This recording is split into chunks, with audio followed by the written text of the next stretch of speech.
চিৰ চেনেহী মোৰ ভাষা জননী নমস্কাৰ। আজি মই অসম সাহিত্য সভাৰ পাঠশালা অধিৱেশনলৈ আহিছোঁ আৰু এইটো হ'ল পাঠশালা ৰেলৱে ষ্টেচন আৰু এই ৰেলৱে ষ্টেচনটোত মই এতিয়া আছোঁ। ৰাতিপুৱাই ঘৰৰ পৰা ওলাই আহিছোঁ আৰু ইয়াৰ পৰা অধিৱেশনথলী বেছি দূৰ নহয় আৰু এতিয়া বলক আজি পাঠশালা অধিৱেশনলৈ গৈ আছোঁ আৰু আজিৰ অধিৱেশনৰ বিশেষ কাৰ্যসূচী আছে। আৰু ৰেলৱে ষ্টেচনটোৰ পৰা আহি এইফালে পাঠশালা সাহিত্য সভাৰ গেটখন দেখা পালোঁ আৰু এতিয়া ৰাতিপুৱাই ৮ বজাত পাঠশালা আহি পালোঁ আৰু যিহেতু আজি শোভাযাত্ৰা আছে 12 ৰহণীয়া কৃষ্টি সংস্কৃতিৰ শোভাযাত্ৰা আৰু সেই শোভাযাত্ৰা খুবেই আকৰ্ষণীয় হ'ব আৰু এতিয়া গৈ আছোঁ তালৈকে।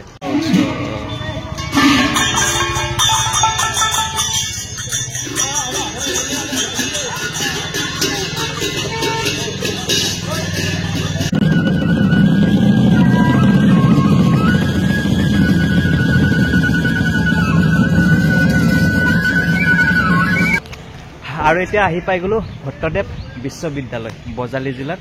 এইখন হৈছে ভট্টদেৱ বিশ্ববিদ্যালয় আৰু ইয়াৰ পৰা অলপ দূৰ আগলৈ যাব লাগিব য'ত পাঠশালাত অসম সাহিত্য সভাৰ অধিৱেশন হৈ আছে আৰু এতিয়া যাওঁ বলক তালৈকে।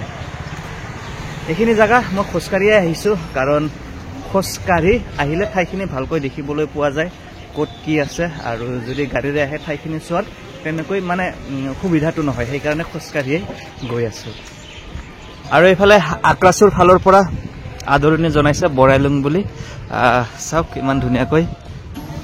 আৰু মোৰ এইফালে আছে বজালী উচ্চতৰ মাধ্যমিক বিদ্যালয় ভট্টদেৱ বিশ্ববিদ্যালয়ৰ ঠিক ওচৰতে আৰু তাৰ এইফালে যদি চাই চিৰ চেনেহী মোৰ ভাষা জননী পাঠশালা সাহিত্য সভাৰ কাৰ্যালয়টো এইফালে আছে।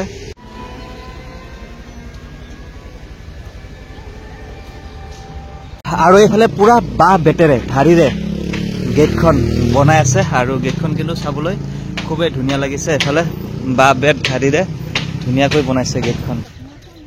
আৰু এতিয়া আহি পালোঁ পাঠশালা ৰেলৱে ষ্টেচনটোৰ পৰা অলপ দূৰ খোজকাঢ়ি অহাৰ পিছত এতিয়া আহি পালোঁ এইফালে য'ত পাঠশালা অসম সাহিত্য সভাৰ অধিৱেশন হৈ আছে আৰু এইফালে চাওক ইমান ধুনীয়াকৈ পৰিপাটিকৈ খুবেই ধুনীয়াকৈ সজাইছে আৰু এইফালে মহান মহান ব্যক্তিসকলৰ অসমৰ তেওঁলোকৰ ফটো আঁৰি দিছে, খুবেই ধুনীয়া লাগিছে। আৰু সন্মুখৰ ফালে আছে মূল আদৰণি তোৰণখন আৰু এতিয়া ভিতৰলৈ গৈ আছোঁ। আৰু এইফালে মুখ্য আদৰণি তোৰণখন খুবেই ধুনীয়া লাগিছে, খুবেই ধুনীয়াকৈ আকৰ্ষণীয়ভাৱে বনাইছে আৰু এতিয়া ভিতৰলৈ সোমাই গৈ পাঠশালা অধিৱেশনৰ বাকী বেলেগ বস্তুখিনি চাওক অলপ। এফালে চাওক ইমান ধুনীয়াকৈ সজাইছে ঠাইখিনি আৰু গছবিলাকত কিন্তু খুবেই এটা ধুনীয়া মনোমোহা আকৃতি দিছে, চাওক ইমান ধুনীয়া লাগিছে।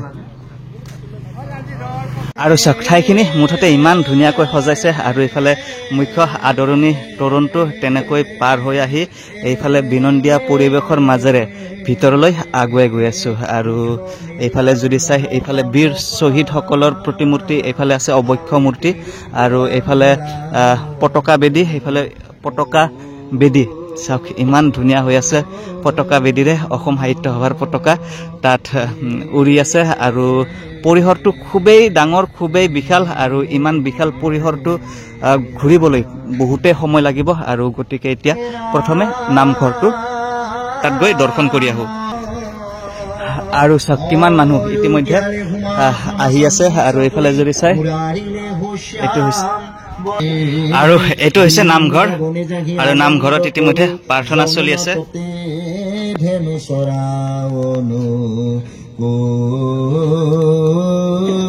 আৰু এতিয়া সাহিত্য সভাৰ বাকৰিটো ঘূৰি পাকি চাই আছোঁ আৰু এইফালে যদি চাই এইফালে ৭৭ সংখ্যক পাঠশালা বজালী অধিৱেশন অসম সাহিত্য সভাৰ আৰু এইফালে গ্ৰন্থমেলা আৰু গ্ৰন্থমেলাৰ বাকৰিলৈ এপাক মাৰি আহিম বুলি ভাবিছোঁ। আৰু এতিয়া প্ৰদৰ্শনীৰ ভিতৰত সোমাই আহিলোঁ। প্ৰদৰ্শনীৰ ভিতৰত সোমাই আহি দেখিবলৈ পালোঁ বিশ্বৰ ভিতৰত সৰ্ববৃহৎ জাপি আৰু চাওক সকলোৱে চেলফি উঠিবৰ কাৰণে ইয়াতে হেতা ওপৰা লগাই আছে আৰু ৮৭ ফুট বৃহৎ এই জাপিটো বিশ্বৰ ভিতৰতে ডাঙৰ জাপি আৰু ইণ্ডিয়া বুকছ অফ ৰেকৰ্ডত নাম সন্নিৱিষ্ট কৰিবলৈ সক্ষম হৈছে। তাৰ উপৰিও এইফালে যদি চাই কৃষ্ণকান্ত ছিনিয়ৰ ছেকেণ্ডেৰী স্কুলৰ সৌজন্যত কিছুমান তাত আপুৰুগীয়া বস্তু সংগ্ৰহ কৰি ৰাখিছে। এইফালে আনন্দৰাম বৰুৱা একাডেমী পাঠালাৰ সৌজন্যত বজালীৰ ভ্ৰাম্যমান থিয়েটাৰৰ আপুৰুগীয়া সম্পদসমূহ আছে। আৰু এইফালে চাওক চেলফি পইণ্ট। আৰু এই অধিৱেশনস্থলীত টাৱাৰ ক্লকো নিৰ্মাণ কৰিছে। এইফালে যদি চাই টাৱাৰ ক্লক দেখিবলৈ পাইছোঁ। আৰু এইফালে চাওক টাৱাৰ ক্লক, আৰু টাৱাৰ ক্লকত ইতিমধ্যে 10টা বাজিব আৰু 2-3 মিনিটমান বাকী আছে। আৰু মুঠতে পাঠালা অধিৱেশনৰ বাকৰি ইমান ধুনীয়াকৈ সজাই পৰাই ৰাখিছে, খুবেই ধুনীয়া লাগিছে। আৰু এইফালে চাওক বাঁহৰ গেটটো ইমান ধুনীয়াকৈ বনাইছে, বাঁহেৰে খুবেই ধুনীয়া আকৰ্ষণীয় লাগিছে। আৰু সেইফালে যদি চাই সেইফালে বজালী হাট আছে, আৰু বজালী হাটৰ একেবাৰে এইফালে ডলাৰে বাঁহ বেতেৰে খুবেই ধুনীয়াকৈ আকৰ্ষণীয়ভাৱে বনাইছে। মুঠতে ইমান ডাঙৰ পৰিসৰ ঘূৰি ফুৰি থাকিলে খুবেই সময় লাগিব। আৰু সেইফালে আছে ভোজনালয় আছে। আৰু এতিয়ালৈকে ভালেখিনি ঠাই ঘূৰিলোঁ। আৰু সেইফালে বিজ্ঞান মেলাও আছে।